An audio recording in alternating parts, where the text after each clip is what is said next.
நத்தம் பகுதியில் மக்கள் பயன்பாட்டிற்கு வந்த நவீன எரிவாயு தகன மேடை.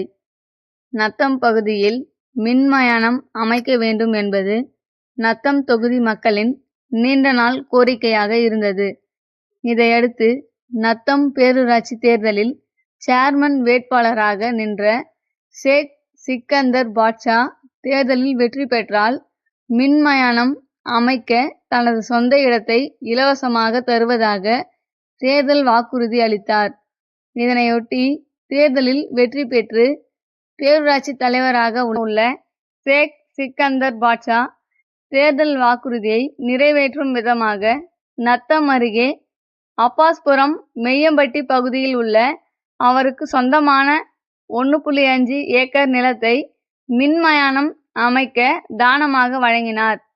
அதைத் தொடர்ந்து 1,38,00,000 மதிப்பீட்டில் வளாகம் கட்டுமான பணிகள் நிறைவடைந்து நவீன எரிவாயு தகன மேடையில் இறந்தவர்களின் உடல்களை எரியூட்ட பொதுமக்கள் பயன்பாட்டுக்கு வந்தது. திறந்த வெளியில் இறந்தவர்களின் உடல்கள் எரியூட்டப்பட்டு வந்ததால் சுற்றுச்சூழல் பாதிப்பு ஏற்படும்.